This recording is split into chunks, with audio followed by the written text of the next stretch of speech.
Hello students, this is the third part of first chapter electrostatics. हमने last class में क्या discuss किया था? Conductors, insulators, charging by conduction, charging by induction. I hope आपने अच्छे से किया होगा, एनसीईआरटी बुक को भी रीड किया होगा, अच्छे से आपके नोट्स बनाना. ठीक है, जो क्वेश्चंस होंगे वो हम साथ साथ डिस्कस करते रहेंगे. हमें इससे आगे क्या करना है आज के लेक्चर में? Properties of charges and coulomb law. This is very very very very important. कि सर ये इतना इंपॉर्टेंट क्यों है? बच्चों ये इतना इंपॉर्टेंट है कि आईआईटी, नीट, एम्स बहुत सारे क्वेश्चन इससे और इससे आते हैं. इसके बिना तो रेयरली ही है कोई क्वेश्चन सॉल्व होगा आपका. ठीक है, सो सिलेबस पॉइंट ऑफ व्यू से तो इंपॉर्टेंट है ही, और ये कंपटीशन पॉइंट ऑफ व्यू से भी बहुत ज़्यादा इंपॉर्टेंट है. ठीक है, सो हम इसे आराम से करेंगे, एक एक पॉइंट को समझेंगे, उनकी सिग्निफिकेंस को समझेंगे कि इनका एक्चुअल मीनिंग है क्या. सो आप वीडियो में बने रहिए, पेशेंस के साथ वीडियो को देखते रहिए. जो जरूरी पॉइंट हो स्क्रीनशॉट ले लीजिए, बाद में नोट डाउन कर लेना. Okay, let us start with A question जो हमने कल लास्ट क्लास में डिस्कस किया था, charging by conduction and induction. इसके ऊपर एक क्वेश्चन बनाया है. क्या? How can you charge a metal sphere positively और नेगेटिवली विदाउट टचिंग इट. उसको छुए बिना हम उसे पॉजिटिवली चार्ज कैसे कर सकते हैं, नेगेटिवली चार्ज कैसे कर सकते हैं. बच्चों मैं आपको करवाऊंगा पॉजिटिवली चार्ज, आपको घर से क्या करना है, नेगेटिवली चार्ज कैसे करेंगे. Okay, so let us start this point. Initially this is the metallic sphere, this is the insulating stand. ठीक है, इंसुलेटिंग स्टैंड क्यों है? ताकि कोई भी चार्ज जो हम इसको प्रोवाइड करेंगे वो अर्थ में ट्रांसफर ना हो जाए. ठीक है, पॉजिटिव नेगेटिव, पॉजिटिव नेगेटिव. अभी ये जो हमारे पास मेटालिक स्फीयर है ये क्या है? इलेक्ट्रिकली न्यूट्रल है. इनिशियली क्या है हमारे पास? ये electrically neutral.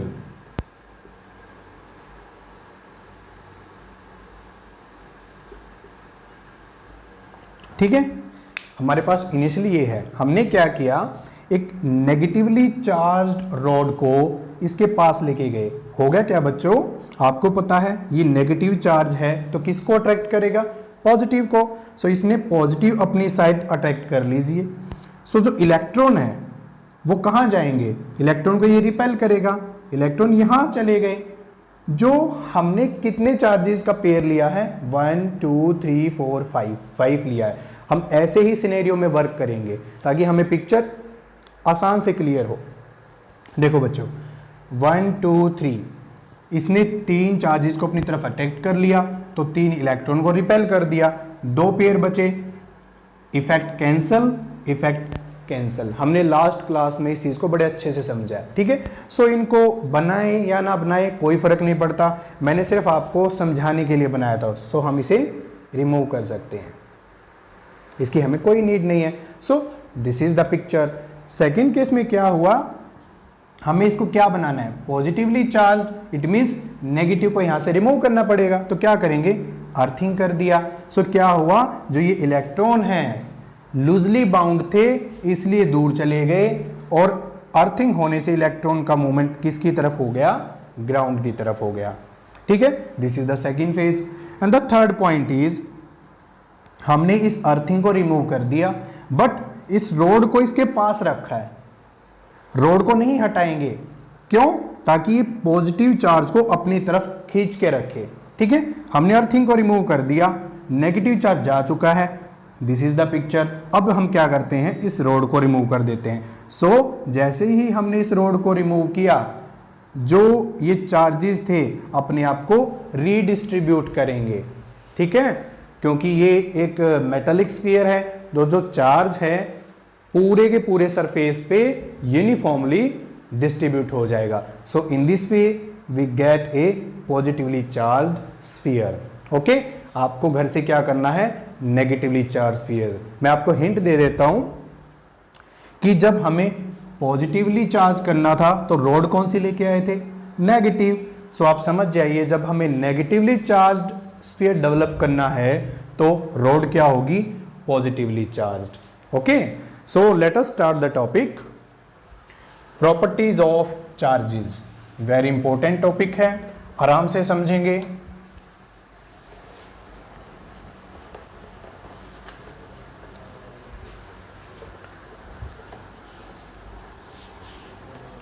Properties of electric charges.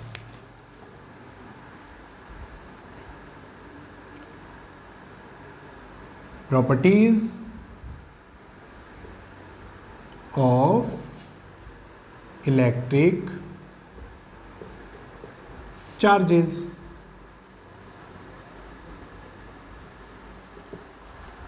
हम सभी को पता है हमारे पास कितने टाइप के चार्जेस होते हैं, दो, एक प्लस दूसरा माइनस। ठीक है, हमारे पास दो टाइप की प्रॉपर्टी तो पहले ही हैं, क्या, एक अट्रैक्शन एक रिपल्सन। अट्रैक्शन एक रिपल्सन।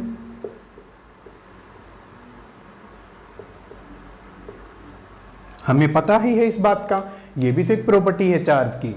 ठीक है, बट इनसे अलग क्या प्रॉपर्टी होगी हमें यहां वो डिस्कस करना है। अट्रैक्शन कहां होगा बताइए, अट्रैक्शन होगा अनलाइक चार्जेस में, जो चार्जेस अलग अलग हैं, लाइक पॉजिटिव नेगेटिव। और रिपल्सन कहां होगा, लाइक चार्जेस में, लाइक चार्जेस। प्लस प्लस हो माइनस माइनस हो तो क्या करेंगे, रिपेल करेंगे। First property, additivity of charges. This is our first property. ये क्या बताती है हमें, बहुत इंपॉर्टेंट प्रॉपर्टी है, बहुत बार न्यूमेरिकल बनते हैं, हल्के फुल्के कुछ छोटे से न्यूमेरिकल हम साथ में देख भी लेंगे। एडिटिविटी प्रॉपर्टी क्या कहती है कि if a system contains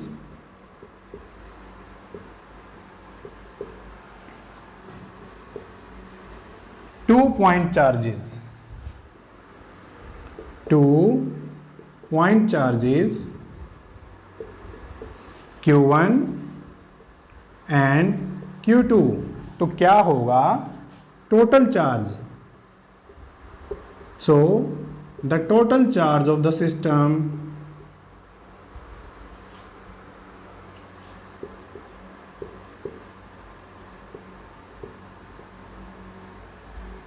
is equal to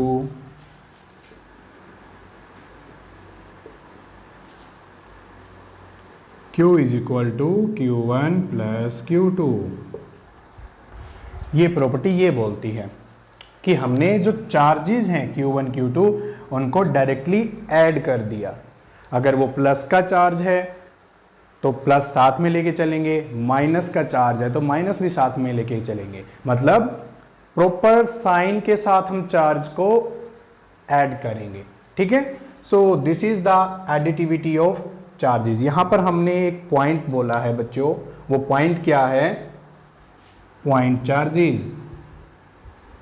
आपने 11th क्लास में किया होगा पॉइंट मासेस। जब भी हम फिजिक्स में कुछ फिनोमिना को डिस्कस करते हैं, फॉर एग्जांपल अर्थ एंड सन, बहुत बड़ा साइज है बट हमको क्या मानते हैं, पॉइंट मास। क्यों मानते हैं, सो पॉइंट चार्ज को हम कैसे डिफाइन करेंगे, if the linear sizes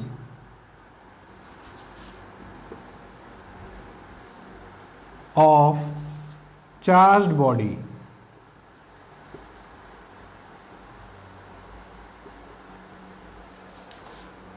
is very small as compared to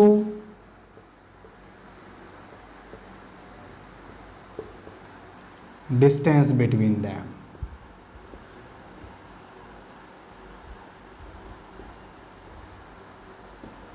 तो हम उसको क्या बोलेंगे, पॉइंट चार्ज बोलेंगे।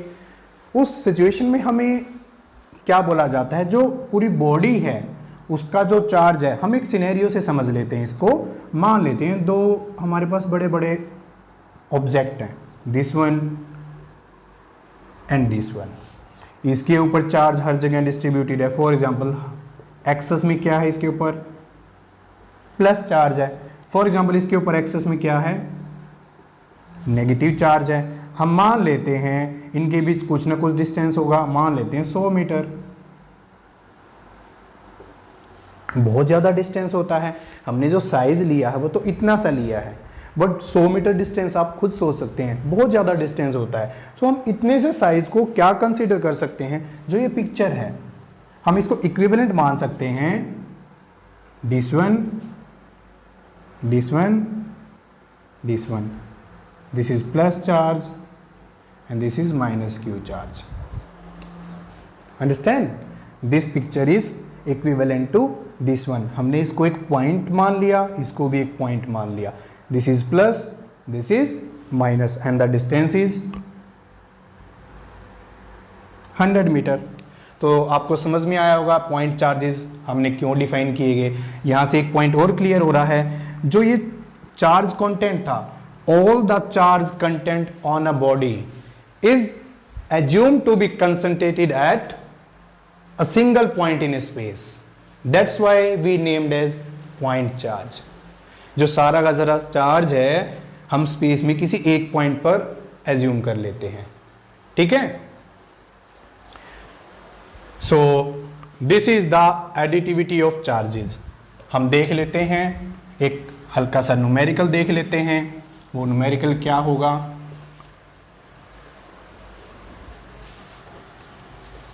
हमने देखा कि चार्ज को हम एल्जेब्रिकली ऐड कर सकते हैं, लाइक रियल नंबर्स, ठीक है। आपने 11th में किया होगा, like mass 1 kg plus 2 kg 3 kg directly add कर सकते हैं, ठीक है। बट वहां एक डिफरेंस होता है, यहां चार्ज है वहां मास है।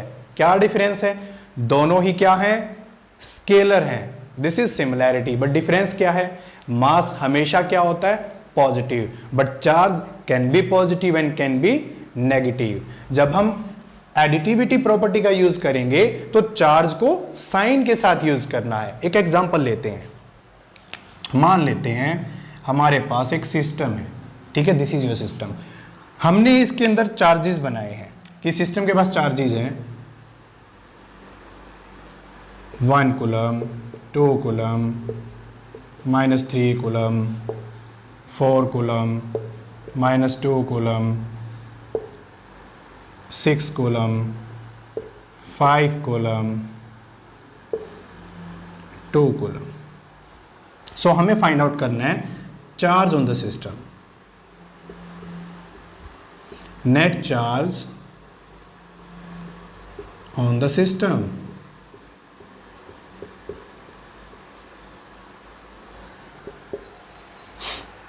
सो बच्चों ध्यान से देखिए, सभी के सभी चार्जेस को ऐड कर देंगे, ओके?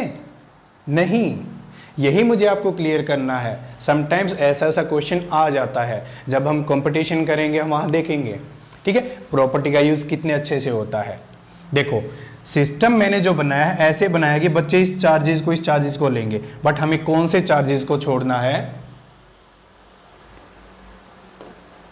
हमें जो सिस्टम के अंदर है सिर्फ उसको लेना है, छोड़ना किसको है, ये 2 कूलम सिस्टम से बाहर है, इसको छोड़ देंगे, काउंट नहीं करेंगे। 6 कूलम भी सिस्टम से बाहर है, इसको भी छोड़ देंगे। तो हम क्या करेंगे, बाकी सब चार्जेस को ऐड करेंगे। कैसे करेंगे, 1 + 2 - 3 + 4 - 2 + 5, okay, we write this. So 1 + 2 3, then to cancel, 4 - 2 2, 2 + 5 7। तो हमारा जो सिस्टम का चार्ज है वो 7 कूलम है।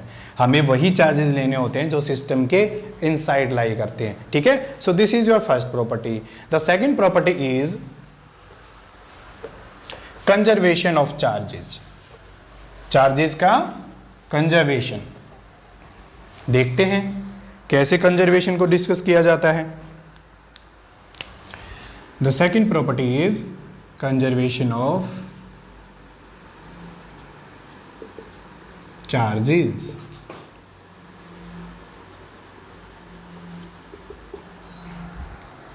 एक साइंटिस्ट थे, हमें याद होगा आज लेक्चर में डिस्कस किया था, Benjamin Franklin.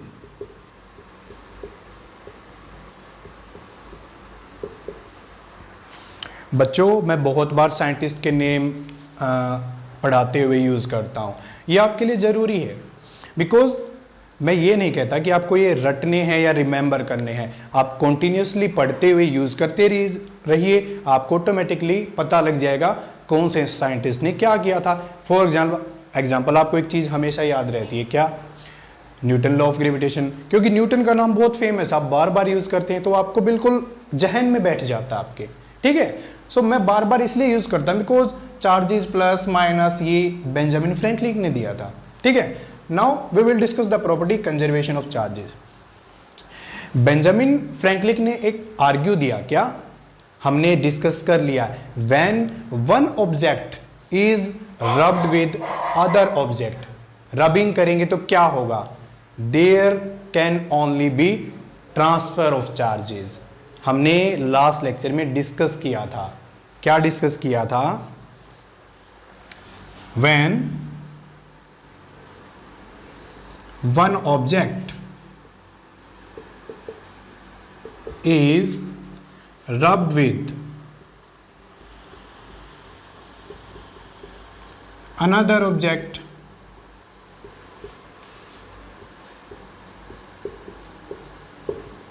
what will happen? Only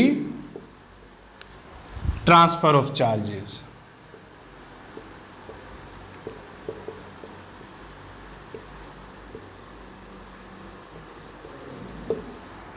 charges का सिर्फ क्या हुआ है? ट्रांसफर हुआ है, ये हमने देखा था वाइल रबिंग। ओके, ये हम सब देख चुके हैं। इसका मीनिंग क्या हुआ कि एक डायग्राम बना लेते हैं। For example, this is your glass rod and this is silk cloth,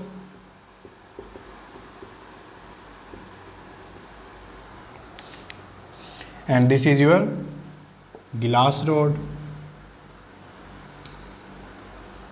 हुआ क्या कि इस ग्लास रोड को सिल्क क्लॉथ के साथ रब किया। What will be the picture? The picture is positive positive positive positive and negative negative negative negative negative. This will be the picture after rubbing, this will be the picture। गिलास road है, positive charge gain कर लिया, और जो silk cloth है negative charge gain कर लिया, ठीक है। सो हुआ क्या था यहां पर? ट्रांसफर ऑफ चार्जेस हुआ था। कुछ इलेक्ट्रॉन्स हैं, इलेक्ट्रॉन हैं जो लूजली बाउंड होते हैं, ठीक है। सभी इलेक्ट्रॉन्स नहीं होते, कुछ इलेक्ट्रॉन्स होते हैं जो लूजली बाउंड होते हैं, वो इलेक्ट्रॉन यहां से यहां चले जाते हैं, ठीक है। सो क्या हमने कोई नया चार्ज क्रिएट किया? नहीं, चार्ज का सिर्फ ट्रांसफर हुआ है। So from this observation we can say, what we can से?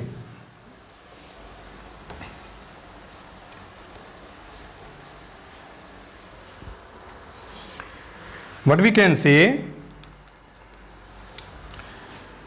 the total electric charge, the total electric charge in the universe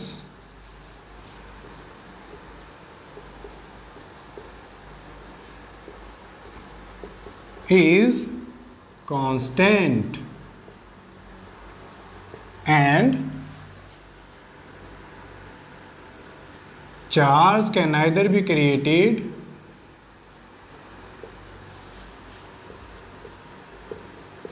can neither be created nor be destroyed.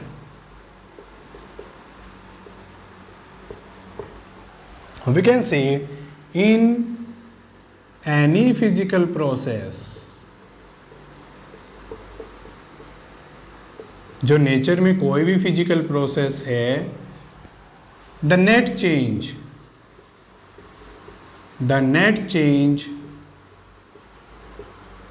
In charge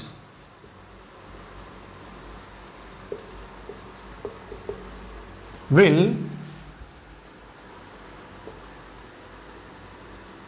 always be zero. Will always be zero.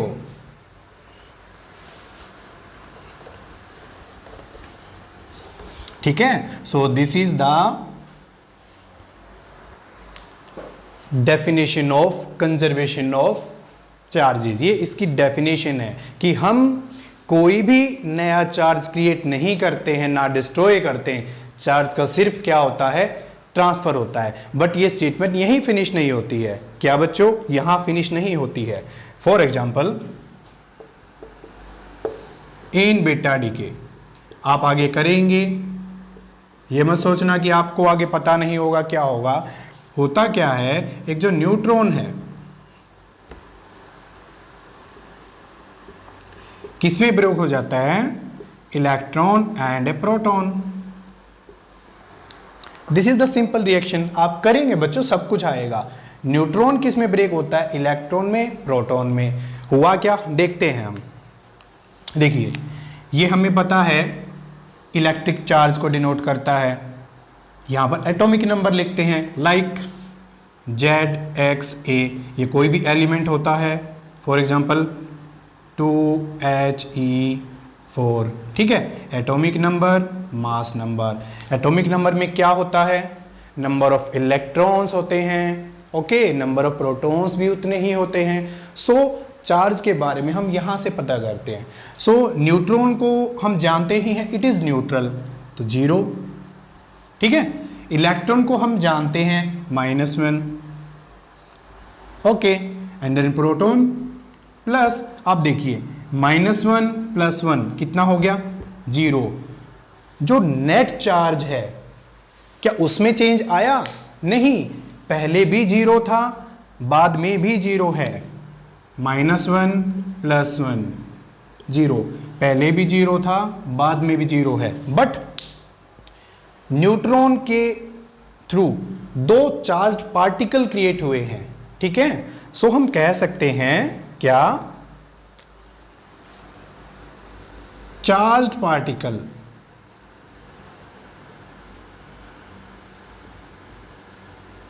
can be created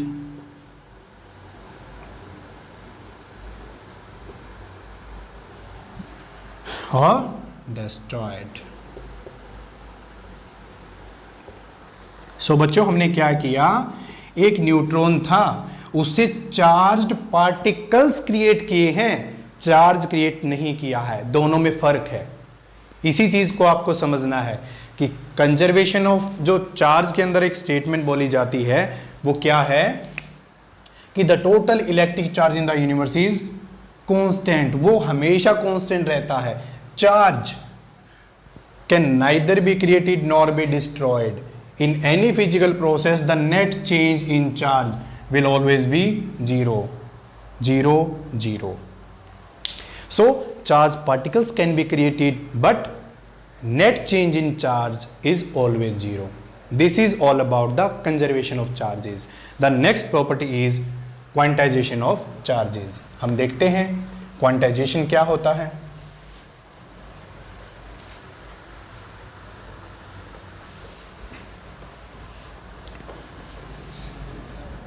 Let us write third property,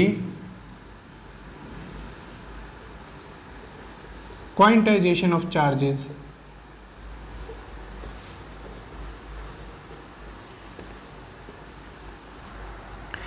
बच्चों मैं आपको इतनी detail में इसलिए पढ़ा रहा हूँ because concept को समझना है।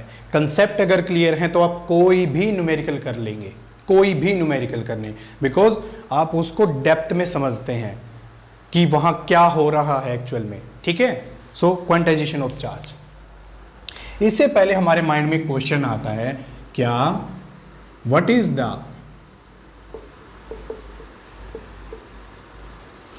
Smallest amount of charge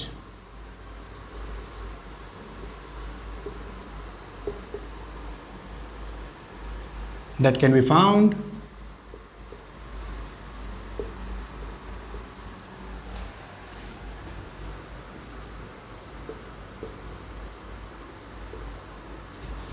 in nature। हमें इसको समझना है तो हमें इसको हाईलाइट करना पड़ेगा कि what is the smallest amount of charge that can be found in nature. ऐसा कौन सा छोटे से छोटा चार्ज है जो नेचर में पाया जाता है या मिल सकता है। ठीक है, हम आगे भी बहुत सारी चीज़ें करेंगे जो हमारी क्वांटम मैकेनिक्स है। ठीक है, आपने 11th में कभी फिजिकल वर्ल्ड के चैप्टर में क्वांटम मैकेनिक्स के बारे में सुना होगा, आपके सिलेबस से बाहर है, कुछ एक टॉपिक हैं जो आएंगे। सो क्वांटम मैकेनिक्स भी किसी पर बेस होती है, ऐसे ही क्वांटाइजेशन पार्ट पर बेस होती है।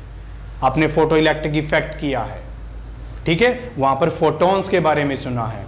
सो फोटॉन्स का नेचर भी कुछ ऐसा ही होता है जैसा नेचर अब यहाँ चार्जेस शो करेंगे। ठीक है, हम देखते हैं, वो बाद में देखेंगे क्या होगा, बट फिलहाल चार्जेस पर फोकस करते हैं। ठीक है, द पॉइंट इज एक्सपेरिमेंट से हमें क्या पता लगा कि experiments show that the smallest charge, और हम बोल सकते हैं the fundamental unit of charge,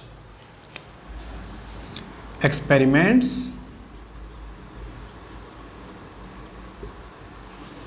show that the fundamental unit of charge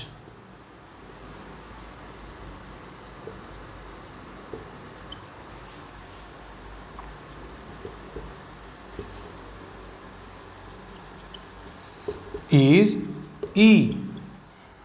यही क्या है, हमारी फंडामेंटल यूनिट है, किसकी, चार्ज की।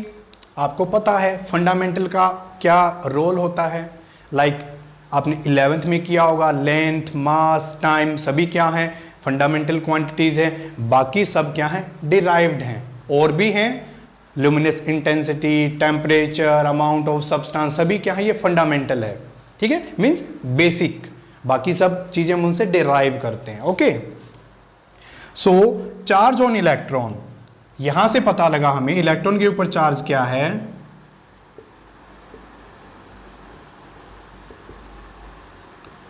Minus E, and charge on proton क्या है, प्लस ई। हमें ये पता लग गया था। ठीक है, कैसे पता लगा, एक्सपेरिमेंट से पता लगा कि इलेक्ट्रॉन पर चार्ज क्या है, माइनस ई, प्रोटॉन पर चार्ज क्या है, प्लस ई। अब आपके माइंड में क्वेश्चन आ सकता है कि सर इलेक्ट्रॉन का चार्ज इतना कम है, कैसे, जैसे हमने नंबर लाइन देखी हुई है, this is your 0, this is your 1 and this is your -1, कि 1 और -1 का जो बीच का वो डिस्टेंस है या जो डिफरेंस है वो कितना है, 2 है, 1 एंड 1 2। सो कुछ के माइंड में आ सकता है कि सर ये माइनस ई है, ये प्लस ई है। ठीक है, तो क्या इलेक्ट्रॉन का चार्ज इससे कम है? नो बच्चों, यहां ये चीज से कंफ्यूज नहीं होना है आपको। ठीक है, ये एक अलग चीज है और यहां फिजिक्स में कुछ अलग शो कर रहा है। इसका सिर्फ कन्वेंशनल साइन है ये कि इलेक्ट्रॉन के चार्ज को प्रोटॉन के चार्ज से अलग दिखाना था। ठीक है, सो बाय कन्वेंशन माइनस और प्लस यूज किया गया है, जो यहां बताया ऐसा इसका कोई मीनिंग नहीं है। ओके, और दोनों का मैग्नीट्यूड क्या है, सेम है। ये सिर्फ कन्वेंशन के थ्रू आया है कि इलेक्ट्रॉन के ऊपर माइनस ई लिख लेते हैं और प्रोटॉन के ऊपर प्लस ई लिख लेते हैं, ताकि दोनों को अलग अलग समझा जा सके। इससे ज्यादा इसका कोई रोल नहीं होता। दोनों के ऊपर चार्ज का जो क्वांटिटी है ई की वैल्यू जो फाइंड आउट की गई थी वो क्या थी, 1.6 10⁻⁻⁹ कूलम। दोनों के ऊपर जो मैग्नीट्यूड है वो सेम ही होता है। माइनस लगा देते हैं तो इलेक्ट्रॉन का चार्ज, प्लस लगाते थे प्रोटॉन का चार्ज। ओके, इससे ज़्यादा कुछ नहीं होता है। तो बच्चों इससे हमें क्या पता लगता है कि ई के बारे में तो पता लग गया कि छोटे से छोटा जो चार्ज है नेचर में एग्जिस्ट करता है वो ई है। अभी आपने कभी न्यूज़ में सुना हो कि हम छोटे से छोटे पार्टिकल की खोज में लगे हुए हैं जिससे ये यूनिवर्स बना है, लार्ज हैड्रॉन कोलाइडर। ठीक है, स्विट्जरलैंड के अंदर ये एक्सपेरिमेंट किया गया है, जिसे आपने सुना होगा कभी भी न्यूज़ में, गॉड पार्टिकल की डिस्कवरी कर रहे हैं। ठीक है, सो ऐसा ही कुछ यहाँ है, छोटे से छोटा। अब हमने छोटे से छोटा फाइंड आउट तो कर लिया, सो अब क्वांटाइजेशन को डिफाइन करते हैं। कैसे डिफाइन करेंगे देखते हैं।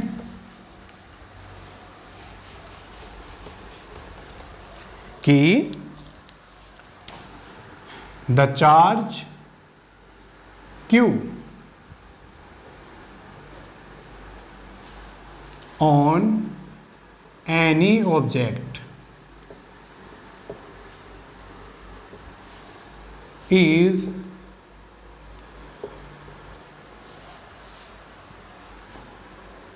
equal to integral multiples of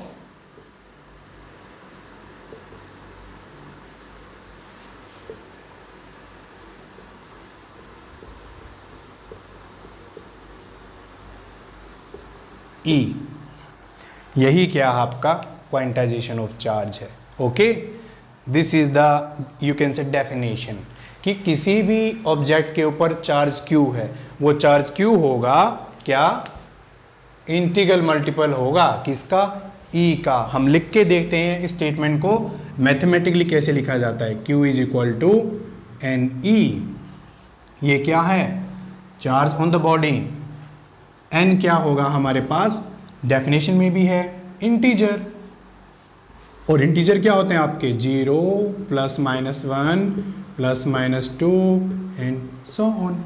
so charge क्या होगा, हमेशा इंटीग्रल मल्टीपल होगा किसका, E का। This is the quantization of charge. ठीक है, this is the quantization of charge. Very simple. But हम यहाँ से कुछ एक दो पॉइंट डिस्कस करना चाहते हैं कि क्वांटाइजेशन ऑफ चार्ज का इंपॉर्टेंस क्या है। हमें एक चीज़ का पता है बच्चों, क्या, कि हम जनरली जो स्टडी करते हैं मैक्रोस्कोपिक स्केल पर करते हैं। ठीक है, सो वहाँ इस क्वांटाइजेशन का क्या रोल है, हम देखते हैं कि for example Q is equal to 5E, किसी ऑब्जेक्ट पर चार्ज है। सो हम चार्ज क्या इंक्रीज कर सकते हैं, +E भी कर सकते हैं, या हम डिक्रीज भी कर सकते हैं E से। ठीक है, so this is our step size. इससे छोटा इंक्रीज तो डिक्रीज नहीं होगा, E से छोटा नहीं हो सकता। क्यों, E ही सबसे छोटा चार्ज हमने फाइंड किया है। अब हम क्या समझते हैं कि E इज वेरी स्मॉल, हमें पता है ना इस बात का, जो ये E है हमारे पास वेरी स्मॉल है। ऐसा क्यों, कि सर ऐसा ही इसलिए है, इसकी वैल्यू कितनी है 1.6 10⁻⁻⁹ कूलम। देखो बच्चों कितना छोटा है, बहुत कम चार्ज है।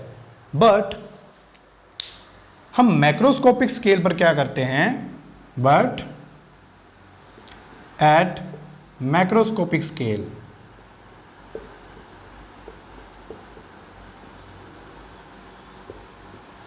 we deal with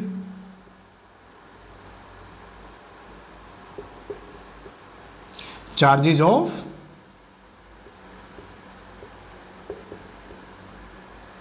few microcoulomb, means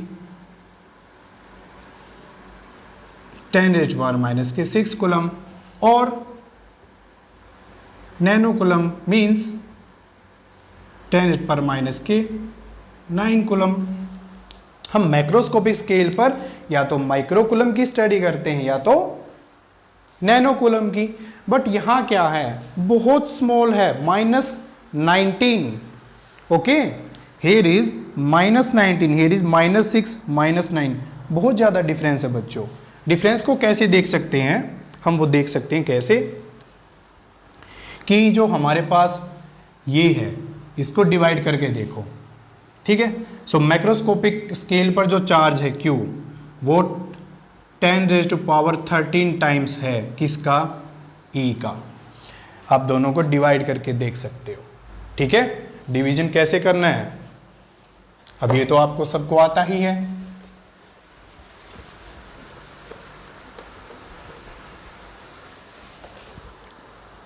ठीक है, द डिवीजन इज लाइक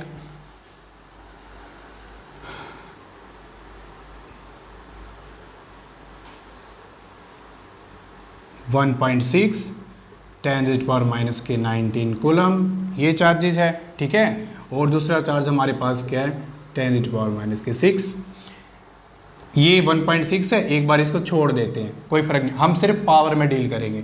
तो अप्रोक्सीमेटली यहाँ से क्या आएगा आपका 10⁻13।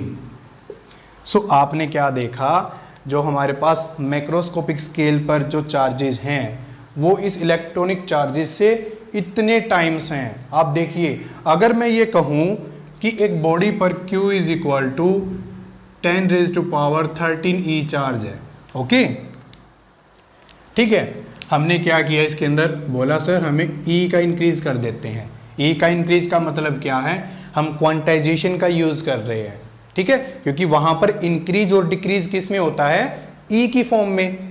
ये आपका सबसे स्मॉलेस्ट स्टेप साइज है, ओके। इंक्रीज किया। अब बच्चों एक बात देखो, ये वैल्यू था 10⁻⁻19 के ऑर्डर का। अब यहां देखिए प्लस का 13 क्या है, ये कुछ भी नहीं है, नेग्लेक्ट, ओके। सो यहां से एक स्टेटमेंट बनता है कि क्वांटाइजेशन ऑफ चार्ज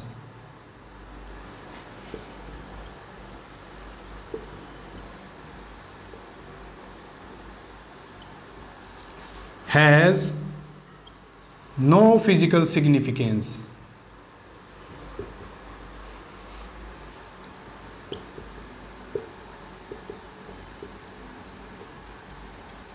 at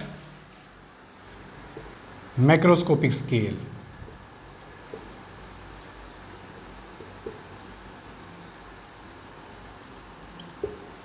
कि मैक्रोस्कोपिक स्केल पर इसका कोई भी फिजिकल सिग्निफिकेंस नहीं है। क्यों नहीं है, एक बहुत ही अच्छा एग्जाम्पल है जो आप सभी को पता है, उससे आप और अच्छे से विजुअलाइज कर सकते हैं कि ऐसा हमने क्यों कहा।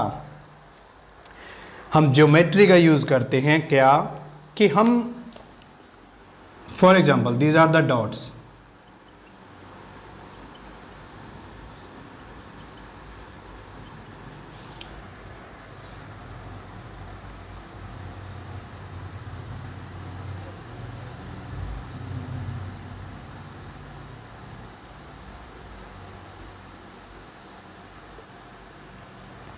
ये क्या है बच्चों, डॉटेड लाइन है हमारे पास, ठीक है।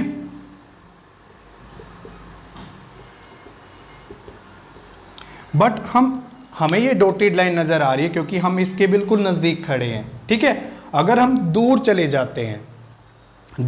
जाते हैं तो ये लाइन हमें क्या नजर आएगी, कॉन्टिन्यूअस। आप करके देख सकते हैं, अपने फ़ोन को बहुत दूर रख देना, आपको डॉट नज़र नहीं आएंगे, आपको कॉन्टिन्यूस पैटर्न नज़र आएगा, ठीक है। तो सिमिलर चार्ज के बारे में होता है कि जब बहुत सारे चार्जेस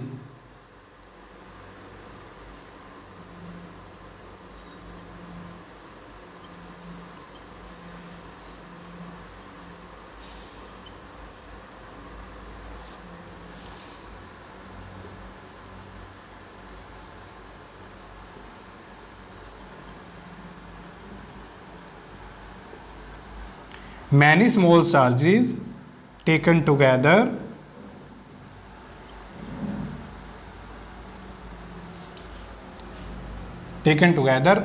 कैसा अपीयर होगा, appear as continuous charge distribution,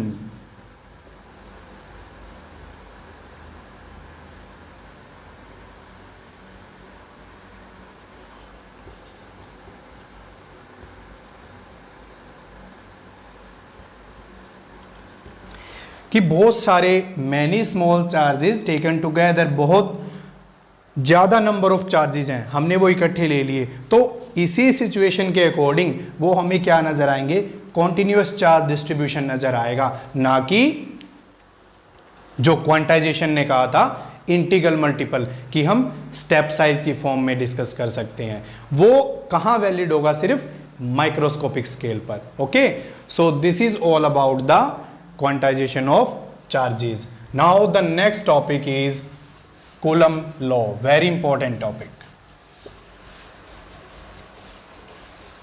बच्चों इस टॉपिक का बहुत ज्यादा इंपॉर्टेंट है। अगर आपने इलेक्ट्रोस्टेट अच्छे से कर लिया तो मैग्नेटिज्म में आपको कोई प्रॉब्लम नहीं होगी, बिकॉज वहां सिमिलर चीजें आएंगी, एनालॉजी होगी, कि मैं बार बार आपको कहूंगा कि हमने इलेक्ट्रोस्टैट में ऐसा किया था। ओके, ऐसा ही चलता रहेगा। So let us discuss coulomb law.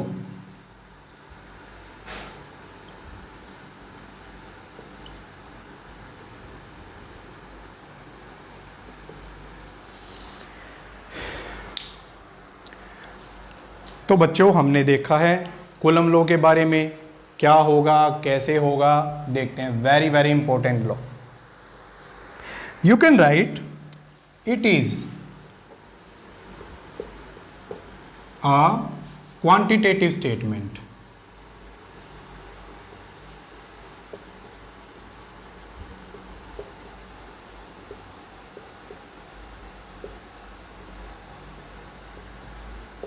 about what? About the force between two point charges।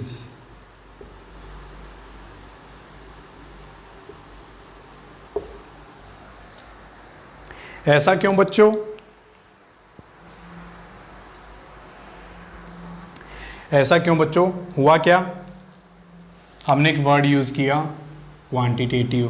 Quantitative का मीनिंग क्या होता है, आपने 11th में किया होगा, अगर याद नहीं है तो याद दिलवा देते हैं। relating to measurement of physical quantity।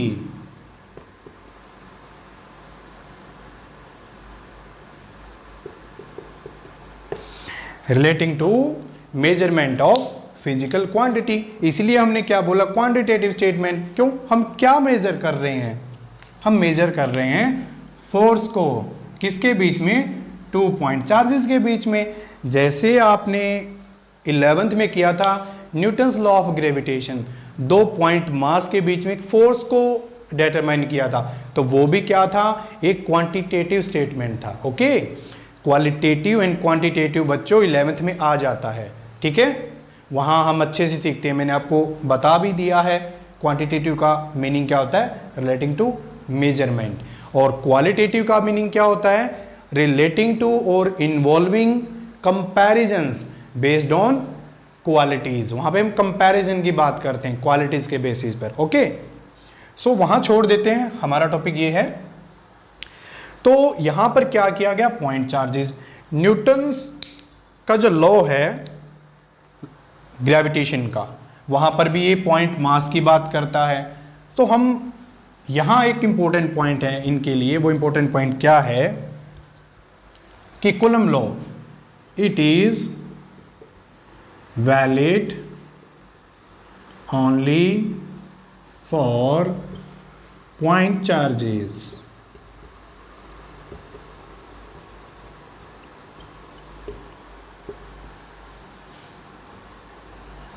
Point charges, point charges की डेफिनेशन मैंने आपको बताई है, ठीक है। एक्चुअल में जो कूलम है वो एक साइंटिस्ट हैं, ठीक है, जिन्होंने क्या किया था कि 2 मेटल स्फीयर्स लिए थे, उनके बीच का जो डिस्टेंस था वो उनकी रेडियस से बहुत ज़्यादा था, इसलिए उन्होंने जो कैलकुलेशन किया वो कैलकुलेशन क्या किया, उन स्फीयर को पॉइंट चार्ज एज्यूम करके किया था। दैट्स वाई हम बोलते हैं it is valid only for the point charges. क्यों, जो एक्चुअल एक्सपेरिमेंट था कूलम का, वो भी ऐसा ही था कि मैंने जो पॉइंट चार्ज की आपको डेफिनेशन बताई है। Okay, so the picture is, हम इसको एक बार रफ कर देते हैं क्योंकि अब डायग्राम से हमें उस लॉ को समझना है, बहुत आराम से समझना है, क्योंकि यहाँ कुछ वेक्टर्स का रोल होगा। देखते हैं क्या होगा, कैसे होगा। Let us draw the diagram. This is plus charge, this is again plus charge,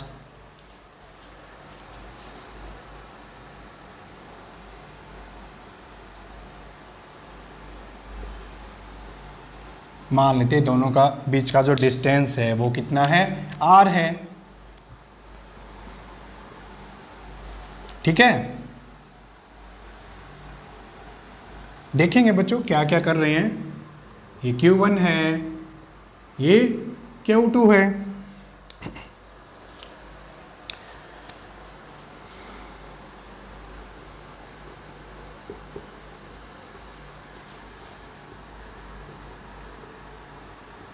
देखते हैं क्या, क्यों, कैसे किया, हम देखते हैं। जब उन्होंने एक्सपेरिमेंट किया, किसके साथ किया, दो मेटल स्फीयर्स के साथ एक्सपेरिमेंट किया, उनका एक कंक्लूजन निकला था। वो कंक्लूजन क्या था, जो फोर्स है,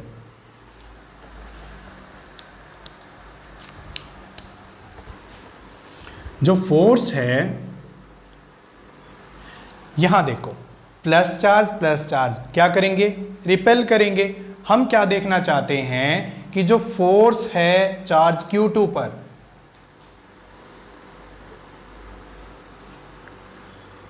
जो फोर्स है चार्ज Q2 पर, किसकी वजह से, Q1 की वजह से। सो F21 का मीनिंग क्या होता है, फोर्स ऑन 2 ड्यू टू 1। वो किसके प्रोपोर्शनल है, Q1 इंटू Q2। पहला तो उनको मालूम हुआ कि ये फोर्स है, it is proportional to, proportional means एक होता है डायरेक्टली प्रोपोर्शनल, एक होता है इनवर्सली प्रोपोर्शनल। ये क्या है, directly proportional. Okay, force is directly proportional to the product of the magnitude of the charges and inversely proportional to the square of the distance between them. ये उनका conclusion था। Okay, this is all about the Coulomb law. इससे ज्यादा कुछ भी नहीं है, बहुत सिंपल है। ठीक है, सो हम देखते हैं बच्चों हुआ क्या। एक बार इसको मैग्नीट्यूड ले लेते हैं, कंफ्यूज मत हो जाओ, क्योंकि हमने यहां कुछ भी ले लिया वेक्टर। फोर्स कैसी क्वांटिटी होता है आपके पास, स्केलर या वेक्टर, फोर्स इज वेक्टर। सो हम यहां जो भी आगे फॉर्मूला लिखेंगे या कुछ शो करेंगे वो सब वेक्टर फॉर्म में करेंगे। वेक्टर है, आसान रहेगा, स्केलर बनाना टफ नहीं है, मैग्नीट्यूड लिखना बहुत आसान होता है। सो प्रोपोर्शनल का जो साइन है इसको रिमूव करना पड़ेगा। So what we get, force on 2 due to 1 is equal to some constant K, Q1 Q2 divided by R square. This is the part. But आप बच्चों देखिए, हमें एक चीज़ के बारे में पता है, क्या, वेक्टर में किया था हमने क्लास 11th में कि this is your vector R। अगर कोई भी वेक्टर है वो किसके इक्वल होता है, मैग्नीट्यूड इनटू यूनिट वेक्टर। ऐसा ही होता है ना बच्चों, किसी एक वेक्टर को क्या ले सकते हैं, magnitude and the unit vector. Unit vector क्या देता है, डायरेक्शन ऑफ दिस वेक्टर। ठीक है, सो यहां भी ऐसा ही है, this is your force and force is a vector. ये उसका मैग्नीट्यूड है, क्योंकि यहां आपको कुछ नजर नहीं आएगा, आर का है वो भी मैग्नीट्यूड, इसका भी कुछ वैल्यू होगा, बताएंगे। सो यहां पर हमें एक यूनिट वेक्टर लगाना है। ठीक है, वो यूनिट वेक्टर कहां से कहां होगा, this is the unit vector R12। ये हमें क्या बताता है, डायरेक्शन ऑफ दिस फोर्स। अब बच्चों बोलेंगे सर यहां 1 2 है, यहां 2 1 है, ऐसा क्यों, ऐसा इसलिए बच्चों हम डिटरमाइन कर रहे हैं force on 2 due to 1, but direction of जो फोर्स है, जो किसको बतानी है, यूनिट वेक्टर को, ये प्लस इसको उधर धकेलेगा। डायरेक्शन फोर्स की क्या है ये, इसलिए R12 1 से लेकर 2 की तरफ, that why it is R12। Okay, similarly you can write force on 1 due to 2। क्या लिख सकते हो, मैग्नीट्यूड तो उतना ही होगा, K Q1 Q2 R square, but यहां क्या होगा बच्चों बताइए, यहां क्या होगा, जो ये Q2 चार्ज है इस पर फोर्स लगाएगा, इस डायरेक्शन में लगाएगा, फोर्स ऑन 1 ड्यू टू 2। क्यों, क्योंकि ये प्लस प्लस इसको रिपेल करेगा। अब हमें इसकी डायरेक्शन बनानी है, डायरेक्शन क्या है ये कौन सी डायरेक्शन है, चार्ज Q2 से Q1 की तरफ, इसलिए हम यहां जो वेक्टर लेंगे R21, 2 से 1 की तरफ। So these are basically the force. I hope आपको ये जो पिक्चर है समझ में आया होगा। बहुत आसान है, कोई टफ चीज़ नहीं है, बहुत ही सिंपल है। ठीक है, हम आगे कुछ पॉइंट डिस्कस करते हैं। वो इंपॉर्टेंट पॉइंट क्या है देख लेते हैं अभी।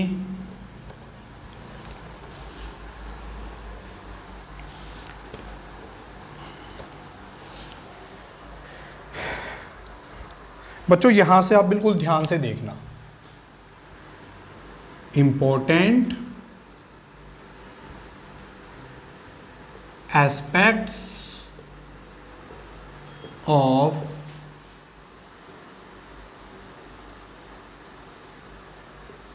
Coulomb law. One by one हम करेंगे, बहुत इंपॉर्टेंट एस्पेक्ट्स हैं इसकी। पहला जो एस्पेक्ट है वो तो बहुत आसान है, हमें खुद बार बार लिख के हमने देख लिया है। हम यहाँ R21 को बना लेते हैं बच्चों, दिस इज R21। ठीक है, अगर आपको फिर भी कोई कंफ्यूजन हो तो आप एक बार वीडियो को दोबारा से देखें, बट आपको समझ में आ जाएगा एक ही बार में, क्योंकि मैंने बिल्कुल आराम से समझाया है। हम डिस्कस करते हैं फर्स्ट पॉइंट। इसके बारे में बहुत सारे पॉइंट हैं, ऐसे ही आपको अपने नोट डाउन करने हैं। फर्स्ट, जो हमने फोर्स फाइंड आउट किया, ठीक है, हमने वेक्टर साइन यूज नहीं किया, it means magnitude of force, वो किसके इक्वल है, Q1 Q2 R स्क्वायर। ठीक है बच्चों, Q1 Q2 R square, this is first aspect of coulomb law, कि जो फोर्स है ऐसे वेरी करता है। आपने 11th में पढ़ा होगा कि जो इलेक्ट्रिक फोर्स है, ठीक है, इलेक्ट्रिक फोर्स है, उसका जो रेंज है क्या होता है, इनफाइनाइट। वो बात आपको आज पता लगेगी, क्यों, इफ R टेंडिंग टू 0, अगर हम R को 0 लेते हैं, रिलेशन क्या है, inversely proportional. If this tending to 0 then F tending to infinity. इसलिए हम बोलते हैं जो इसकी रेंज है फोर्स की वो इनफाइनाइट है। इनफाइनाइट पर भी कुछ ना कुछ फोर्स होगा, कंप्लीट 0 कभी नहीं हो सकता। ठीक है, या हम बोल सकते हैं, और दूसरी सेंस में बोल सकते हैं, if R tending to infinity. ये क्या था, अगर R को 0 की तरफ अप्रोच करते हैं, चार्जेस को बहुत क्लोज ले आते हैं, तो जो ये फोर्स है बहुत ज़्यादा हो जाएगा। और R को हम इन्फिनिटी कर देते हैं, मीन्स चार्जेस के बीच का जो सेपरेशन है बहुत ज़्यादा कर दिया हमने। ठीक है, बहुत ज़्यादा कर दिया, रेंज बहुत दूर ले ली हमने, देन क्या होगा, फोर्स टेंडिंग टू 0।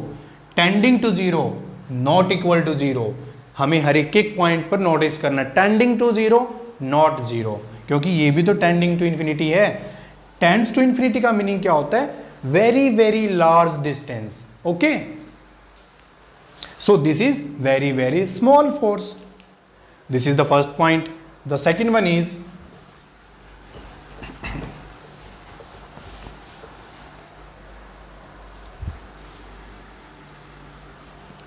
जो आपका फोर्स है, ठीक है, वो लाई कहाँ करता है, कहाँ लाई करता है? F lies along the line joining the charges.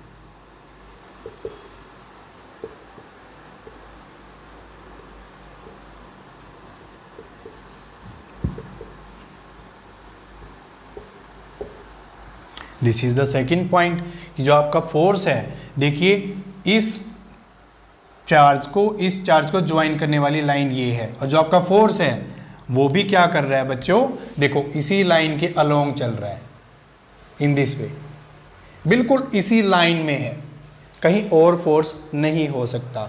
So this is the second aspect of coulomb law. बच्चों एक एक पॉइंट की इंपॉर्टेंस है, कुछ भी ऐसे नहीं लिखूंगा मैं, ठीक है। Third one is in SI units. आपको पता है एसआई यूनिट क्या होता है? इंटरनेशनल सिस्टम ऑफ यूनिट्स, जो पूरे यूनिवर्स में वैलिड होता है। के का जो वैल्यू है वो क्या था? 1/4 पाई एप्सिलॉन नॉट, और इसकी वैल्यू क्या है? 9 ×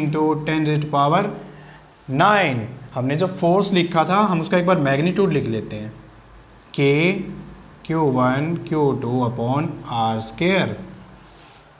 सो के का वैल्यू ये है, इसके जो हमारे पास यूनिट है वो क्या होंगी? के को हमें इस तरफ रखते हैं तो क्या होगा बच्चों? Force r² Q1 Q2। Force का क्या होता है हमारे पास? न्यूटन। r क्या होता है? डिस्टेंस, मीटर में, मीटर²। चार्ज क्या होता है? कूलम। बट यहाँ क्या है? 2 चार्ज है, मीन्स कूलम -2, क्योंकि ये ऊपर जाएगा। सो this is your unit. What is this epsilon not? This epsilon not is permittivity of free space.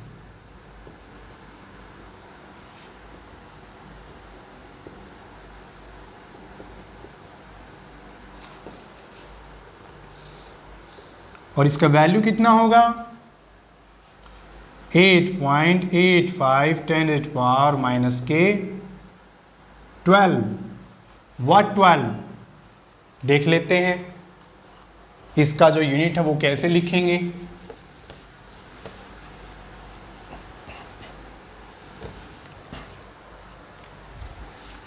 जो के है वो आपका क्या है? 1/4 पाई एप्सिलॉन नॉट। तो एप्सिलॉन नॉट किसके इक्वल होगा?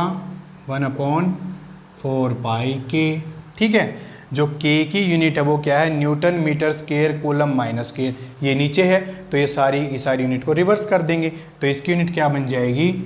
Coulomb square newton -1 and metre -2। Okay, because ये इन्वर्सली प्रोपोर्शनल, तो यूनिट भी वैसे ही चेंज हो जाएगा। इसका जो एप्सिलॉन नॉट का मीनिंग क्या है कि ये आया क्या है हमारे पास, मैं आपको सिंपली बता देता हूं कि ये क्या करता है। Epsilon not, permittivity, the permittivity, आप लिख लेना बच्चों, द परमिटिविटी क्या डिस्क्राइब करती है? The permittivity describe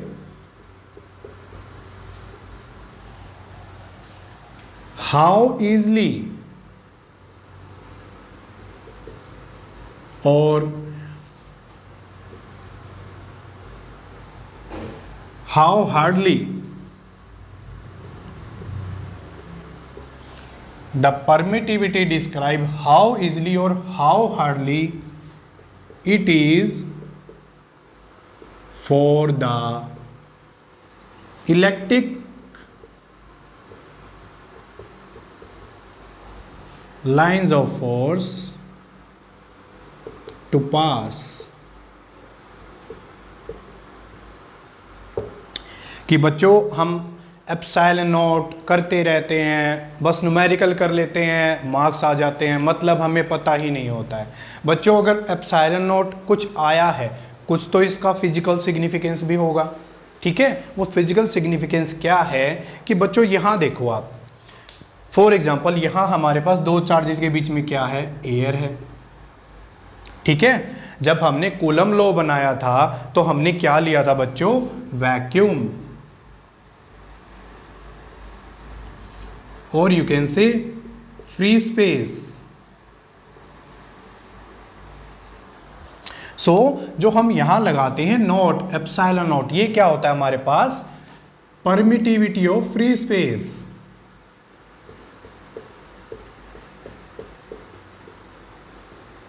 of free space या वैक्यूम।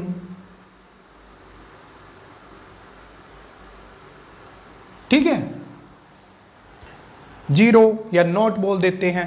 अब आपको वैक्यूम का पता है, वैक्यूम का मीनिंग क्या है? हमारे पास जो हमारा एनवायरनमेंट है, यहाँ बहुत सारे पार्टिकल्स होते हैं, बट जब हम कोई एक्सपेरिमेंट करते हैं हम अवॉइड करते हैं कि जो पार्टिकल्स हैं या जो गैसेज हैं उनकी वजह से हमारा एक्सपेरिमेंट के रिजल्ट में चेंजेस ना हो। तो हम एक वैक्यूम क्रिएट करते हैं, मीन्स हम वहाँ से सभी पार्टिकल्स को रिमूव करते हैं, सभी पार्टिकल्स को। ठीक है, बिल्कुल लाइक ए एम्प्टी स्पेस। आपने एक नाम सुना होगा बच्चों, वैक्यूम क्लीनर। क्या करता है? अगर कहीं डस्ट पार्टिकल्स हैं वहां से उसको अपनी तरफ खींच लेता है, सो वहां क्या बना देता है? वैक्यूम। वहां के जो पार्टिकल्स है उसने खत्म कर दिए। ठीक है, सो बच्चों बिल्कुल इंटर रिलेटेड है सारी चीजें, ध्यान से सोचोगे तो आपको सब पता है, बस थोड़ा सा आपको समझना है। ठीक है, डे टू डे लाइफ से। सो द सिनेरियो क्या है हमारे पास? ये क्या थी? Permittivity of vacuum. नोट, आप समझ सकते हैं नोट लगाने का मीडियम क्या है? वैक्यूम। वैक्यूम में कुछ नहीं होता, जीरो या नॉट। ओके, ये आपके समझने के लिए है कि आपको समझ में आ जाए। बच्चों ये हमने क्या लिया था? एयर लिया था, बट जरूरी नहीं है हमारे पास यही हो। हम दो चार्ज पार्टिकल को वाटर में भी रख सकते हैं, उनको ऑयल में भी रख सकते हैं, हम एक्सपेरिमेंट कहीं भी परफॉर्म कर सकते हैं। ठीक है, जो हमारा जो मीडियम है, इंटरवेनिंग मीडियम है चार्ज पार्टिकल्स का, वो कुछ भी ले सकते हैं। तो हमारा फोर्स पे क्या फर्क पड़ेगा हमें ये देखना है।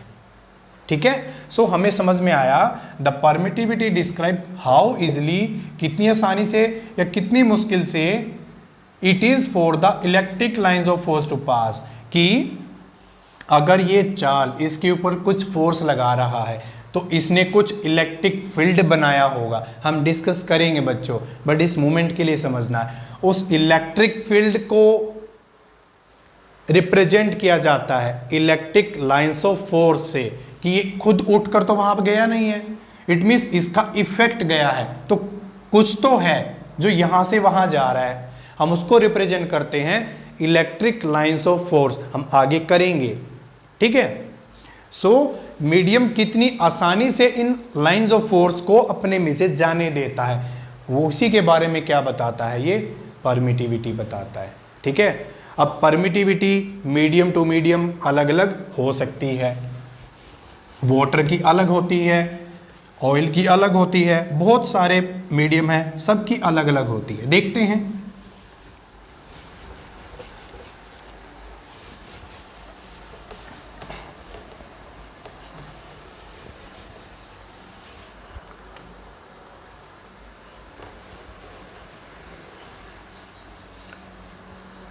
So let us see.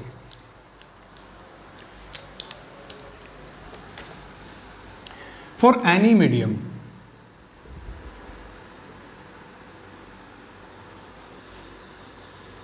other than vacuum, इसकी जो परमिटिविटी है उसको एप्सिलॉन से रिप्रेजेंट किया जाता है। ठीक है, सो जो सेम पिक्चर था, हमने जो सेम पिक्चर यहां बनाया था, plus Q1 charge plus Q2 charge,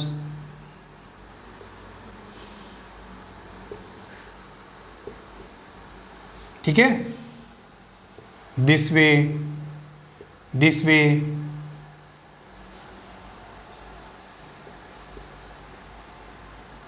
क्योंकि हमने थोड़ा बढ़ा लिया है, पॉइंट नहीं बनाया इसलिए मैंने इनके सेंटर से लिया इन लाइनों को। ठीक है, centre to centre distance measure करेंगे। ठीक है, सो R Q1 Q2, और हमने क्या बनाया था बच्चों इसमें? here is R12 cap and here is R21 cap. ये क्या था? Force on 1 due to 2, F12। यहाँ क्या था, force on 2 due to 1। This is the picture, यही था। So any medium, for example हम क्या ले लेते हैं, यहाँ वाटर है, पहले क्या था, वैक्यूम में किया था। वाटर हो सकता है, ऑयल हो सकता है, कुछ भी हो सकता है, ठीक है। सो अब फोर्स क्या होगा, अब फोर्स होगा, हम सिर्फ मैग्नीट्यूड लिख रहे हैं, 1/4 pi epsilon Q1 Q2 upon R square. ध्यान से देखो बच्चों, 1/4 पाई एप्सिलॉन, ठीक है, इसको F डैश का नाम दे सकते हो। और F क्या था हमारे पास, 1/4 pi epsilon not Q1 Q2 upon R square. अब हमें पता है बच्चों कि वैक्यूम है, यहाँ पर क्या था, ये वैक्यूम के लिए था, फ्री स्पेस के लिए था, बट यहाँ मीडियम है।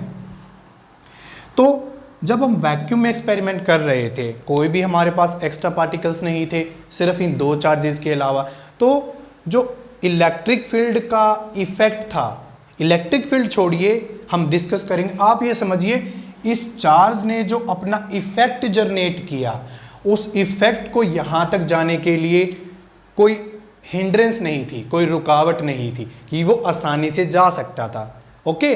बट जब हमने वाटर लिया, ऑयल लिया, बहुत सारे पार्टिकल्स आ गए, तो वो अब इतना आसान नहीं होगा। सो हम बोल सकते हैं क्या, कि जो ये एप्सिलॉन है ज़्यादा होगा किससे, एप्सिलॉन नॉट से, ठीक है। क्यों, क्योंकि ये ज़्यादा उसके रास्ते में रेजिस्टेंस प्रोड्यूस करेगा, ठीक है, इजिली इसके इफेक्ट को यहाँ ट्रांसमिट नहीं होने देगा, जो इसका फील्ड का इफेक्ट है, जिसकी वजह से इसके ऊपर फोर्स लग रहा है, okay.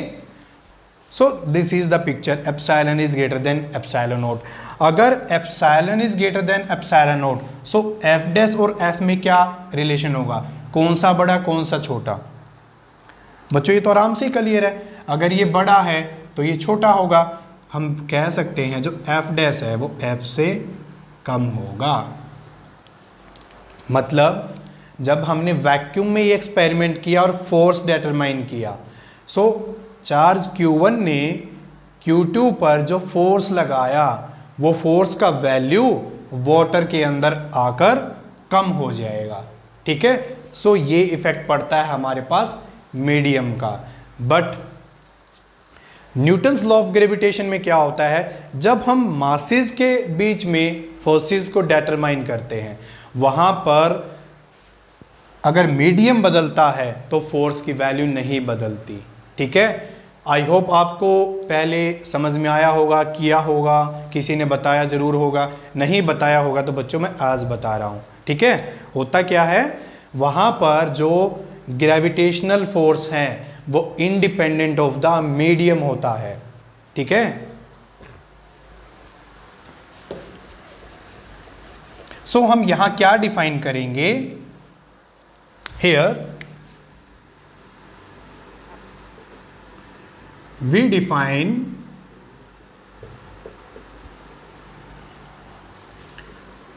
relative permittivity.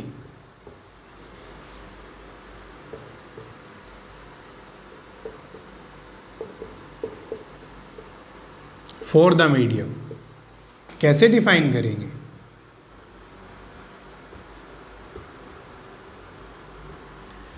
Epsilon R किसके इक्वल होगा, एप्सिलॉन अपॉन एप्सिलॉन नॉट। हमने ऐसे डिफाइन किया बच्चों, हमने इसलिए डिफाइन किया बिकॉज आप 12th के स्टूडेंट हैं, आपको आइडिया होगा कि हम मोस्टली फिजिक्स में क्या करते हैं, अगर हमें बहुत आसानी से डील करना है कॉम्प्लेक्स प्रोसेस को, तो हम डायमेंशन लेस क्वांटिटी इंट्रोड्यूस करना चाहते हैं, ताकि हमारी जो कैलकुलेशन है वो बहुत आसान हो जाए, हमें कोई प्रॉब्लम क्रिएट ना हो।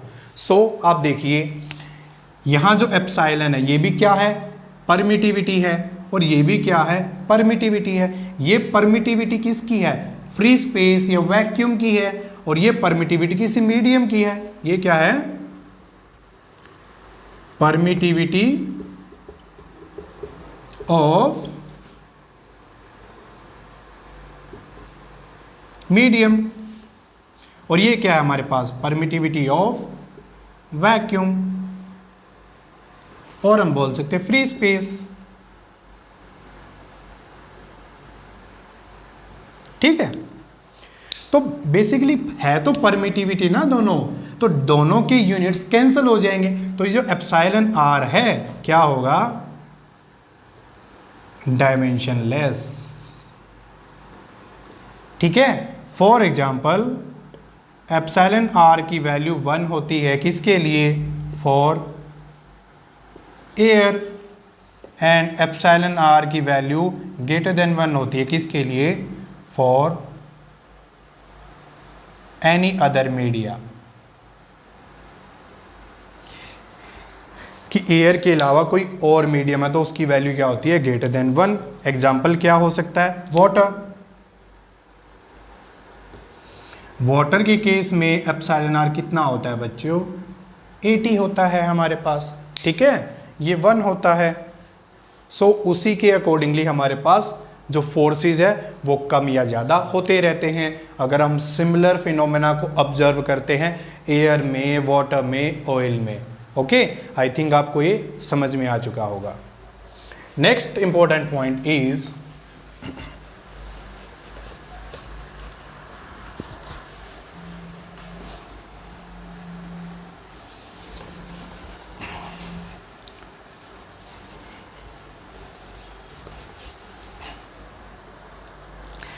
मैंने आपको बताया कि कूलम लॉ, आप ध्यान से देखिए बच्चों, the next point is coulomb law.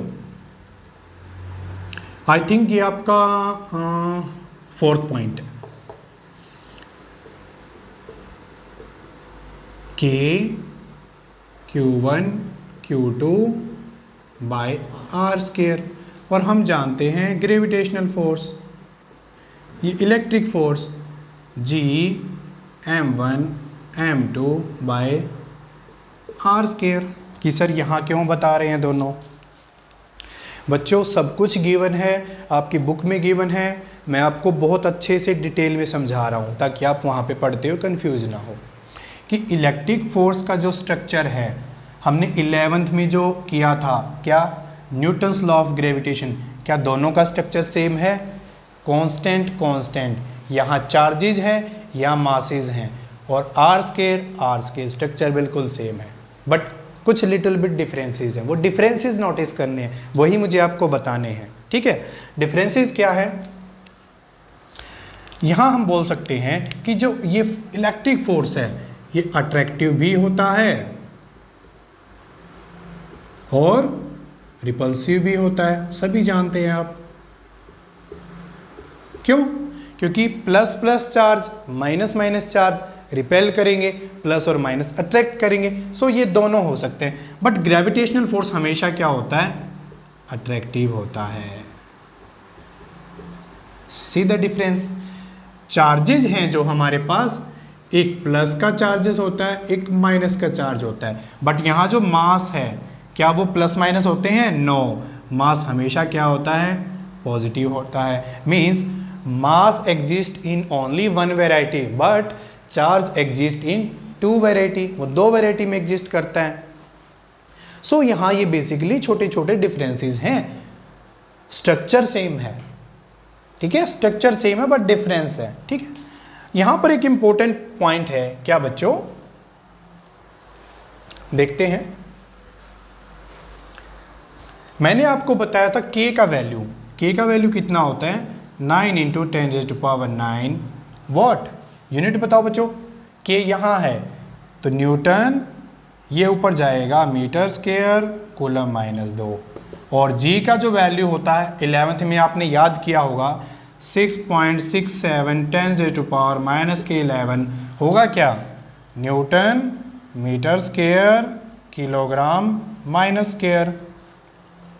ठीक है, ये वैल्यू होगा। अब बच्चों मुझे देख के बताओ कि कौन सा वैल्यू बड़ा है, ध्यान से देखना। 10⁹ इसको छोड़ देते हैं, इसकी कोई बात नहीं है, सिर्फ ऑर्डर में डिस्कस करेंगे। इसको छोड़ दो, 10⁻⁻11 ये प्लस का 9 माइनस का 11, सो के इज ग्रेटर देन जी, बहुत बड़ा है। इट मीन्स हम क्या बोल सकते हैं, F और K डायरेक्टली प्रोपोर्शनल है।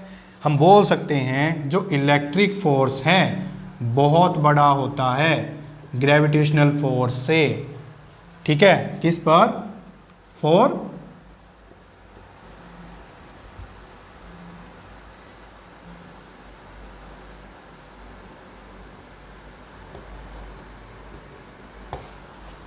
Very smaller objects. जब हम माइक्रोस्कोपिक स्केल पर बात करते हैं तो वहां क्या होता है, हमारे पास इलेक्ट्रिक फोर्स डोमिनेट कर जाता है, किससे, ग्रेविटेशनल फोर्स से। आपको रीजन समझ में आ गया होगा। और भी रीजन है कंपटीशन लेवल पर, और भी डिटेल्ड होता है, बट यहां जो मैंने बताया है ये उससे भी अच्छा है।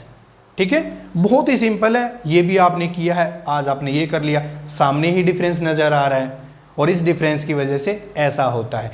इसीलिए बच्चों जब हम एटम्स के अंदर इलेक्ट्रॉन्स हैं, जो प्रोटॉन्स हैं, उनके बीच में ग्रेविटेशनल फोर्स की बात करते हैं, ठीक है, वहां पर उसको नेग्लिजिबल माना जाता है।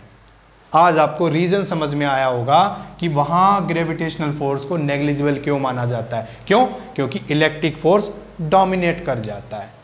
ठीक है, so this is the main point. हम देखते हैं कुछ और, अगर कूलम लॉ से इंपॉर्टेंट पॉइंट हम निकाल सकते हैं। सब कुछ होगा बच्चों, ध्यान से देखते रहिए। फिफ्थ पॉइंट क्या है देखते हैं बच्चों। बहुत ही अच्छी प्रॉपर्टी है, हमें प्रूव करना है। क्या प्रूव करना है, देखते हैं क्या प्रूव करेंगे।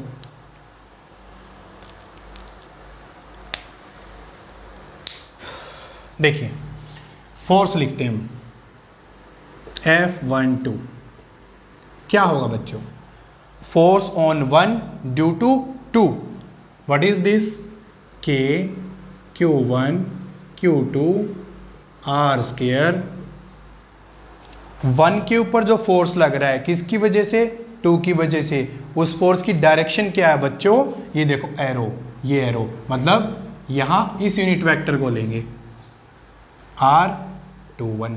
कोई दिक्कत है नहीं। सेकंड F21 को लिख लेते हैं, K Q1 Q2 R square.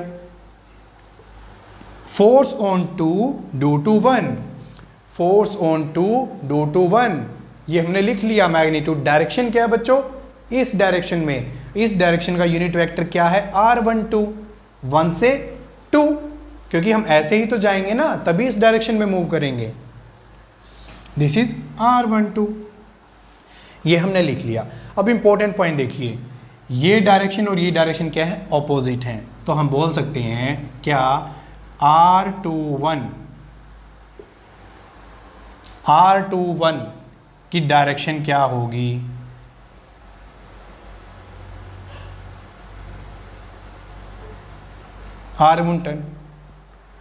R21 की जो डायरेक्शन है वो R12 की डायरेक्शन होगी, होगी नहीं होगी बच्चों, कैसे होगी, R21 इस डायरेक्शन में है, R12 उस डायरेक्शन में है, इनको इक्वल करना है तो क्या लगाना पड़ेगा, माइनस साइन। माइनस का मीनिंग क्या होता है, जब हम किसी वेक्टर के सामने माइनस साइन लगाते हैं तो वेक्टर की डायरेक्शन बदल जाती है। तो हम इस सिनेरियो को समझते हैं क्या, जैसे ये था आपका R12, ठीक है, ये था आपका R21, ऐसे ही है R12 R21, ये वेक्टर बनाया मैंने, इसका जो होगा वो क्या लिखेंगे, R12, क्योंकि अगर 12 ये वेक्टर है तो माइनस R12 इस वेक्टर होगा। अब ये देखो, इसकी जो डायरेक्शन है इसकी डायरेक्शन है सेम आ रही है, इसलिए मैंने इसको इक्वल कर दिया। ठीक है, यहां पुट करते हैं, R21 की जगह क्या पुट कर देंगे, दिस वन,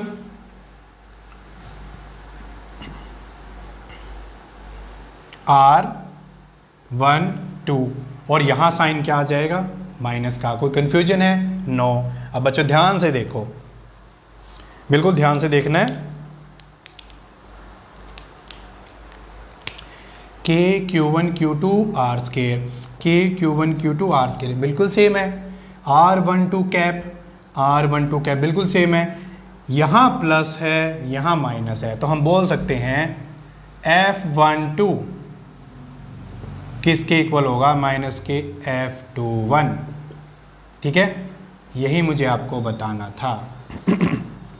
क्या हुआ बच्चों? फोर्सेस का जो मैग्नीट्यूड है, this is the magnitude and this is the magnitude, same है। और डायरेक्शन क्या है बच्चों? ऑपोजिट है। कौन सा लॉ था बच्चों? ये 11th में आपने किया था, न्यूटन थर्ड लॉ। हम कह सकते हैं जो हमारे पास इलेक्ट्रोस्टैटिक फोर्स है, सो हम यहां से एक लाइन लिखेंगे। वो लाइन क्या है? The electrostatic force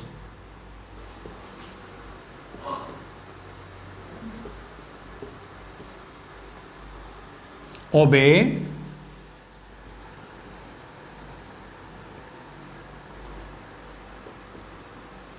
Newton third law. Newton third law क्या था? सॉरी, न्यूटन थर्ड लॉ क्या था? For every action there is equal and opposite reaction. Means Q1 ने Q2 पर जो फोर्स लगाया, Q2 भी उतना ही फोर्स Q1 पर लगाएगा, बट ऑपोजिट डायरेक्शन में। This is the result. ठीक है, सो बच्चों एक छोटा सा न्यूमेरिकल लिख लेते हैं, बिल्कुल छोटा सा, हल्का सा, कोई खास बात नहीं है।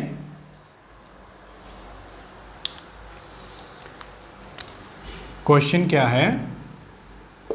Calculate the number of electrons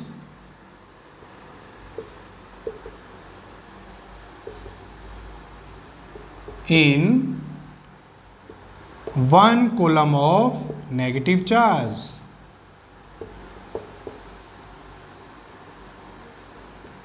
okay, ये क्वेश्चन हम नेक्स्ट लेक्चर में डिस्कस करेंगे। सो बच्चों आज के लिए इतना ही। हमने जो किया है अच्छे से रीड करना, अच्छे से समझना, एक एक पॉइंट को करना है। मैंने जितना डिटेल में हो सका है उतना करवाया है, और कुछ एक दो पॉइंट होंगे जो इस न्यूमेरिकल के बाद डिस्कस करेंगे, वो भी हो जाएगा। ठीक है बच्चों, इलेक्ट्रोस्टैटिक यूनिट है। आप सोच रहे होंगे कि सर ने 2 ही टॉपिक करवाए हैं। बच्चों ये इतनी इंपॉर्टेंट यूनिट है, अगर ये समझ में आ गई, हम इसको बहुत आराम से करेंगे, तो आपको मैग्नेटिज्म में कोई प्रॉब्लम नहीं होगा, ये मैं आपको गारंटी देता हूँ। ठीक है, सो जुड़े रहिए, पढ़ते रहिए, और अपने फ्रेंड्स हैं, अपने कोई और स्कूल्स में हैं, जहाँ पर भी हैं, अभी स्कूल्स बंद हैं, सभी को बताइए कि कम्प्लीटली फिज़िक्स हमें बहुत अच्छे से समझ में आ रही है। कोई फीडबैक देना चाहते हैं, कोई क्वेरी करना चाहते हैं, तो आप कमेंट सेक्शन में कमेंट कर सकते हैं। कोई भी आप इम्प्रूवमेंट चाहते हैं तो आप बता सकते हैं। ओके, और हमारा मोटिव है वो आप सबको ही पता है, वो तो हमें भूलना ही नहीं है। क्या? मोनोपोली को ब्रेक करना है। वो कौन करेगा? जब आप सभी स्टूडेंट इस कंप्लीट लेक्चर को, इस कंप्लीट कोर्स को हर एक स्टूडेंट तक स्प्रेड कर देंगे, फैला देंगे। बिकॉज हमने कल एक लाइन बोली थी, वी बिलीव इन कंसेप्ट्स। आप कंसेप्ट्स में बिलीव कीजिए, concepts will make you fly in your dreams. जो आपने सपने देखे हैं उसमें आप उड़ सकेंगे, उनको पूरा कर सकेंगे। बच्चों कंसेप्ट स्ट्रॉन्ग हैं तो आप न्यूमेरिकल कैसा भी कर लेंगे। हमने बहुत बार देखा है कि सिर्फ न्यूमेरिकल पे फोकस करते हैं। बच्चों न्यूमेरिकल का क्या है, जैसे ही हमने ये किया, 1-2 मैं आपको न्यूमेरिकल प्रैक्टिस कराऊंगा, उसके आगे आप अपने आप करने लग जाएंगे, बिकॉज हमने कंसेप्ट को बहुत डिटेल में किया है। ठीक है, सो कंसेप्ट पे फोकस करना है। आपने बहुत बार देखा होगा इलेक्ट्रोस्टैटिक इन 1 आवर, कि बच्चों 1 आवर में तो एक टॉपिक हुआ है, तो इलेक्ट्रोस्टैटिक 1 आवर में कैसे होगा? नहीं हो सकता। अगर वो होगा ना, वो आप ही कर सकते हैं और कोई नहीं कर सकता, आपके नोट्स के थ्रू एग्जाम टाइम्स में। ठीक है, ये बोला जाता है मैराथन 1 शॉट, इलेक्ट्रोस्टैटिक्स इन 1 शॉट, कुछ नहीं होता, ये आपके माइंड को मैनिपुलेट किया जाता है। यही मैं आपको फर्स्ट डे से समझा रहा हूँ कि मैनिपुलेट मत होने दीजिए, क्योंकि मेरा भी मैनिपुलेट हुआ था, मुझे बहुत साल लगे इस चीज़ को सीखने में। एटलीस्ट आप उस एक्सपीरियंस से सीखिए, ठीक है। So thank you class, we will see you in the next lecture.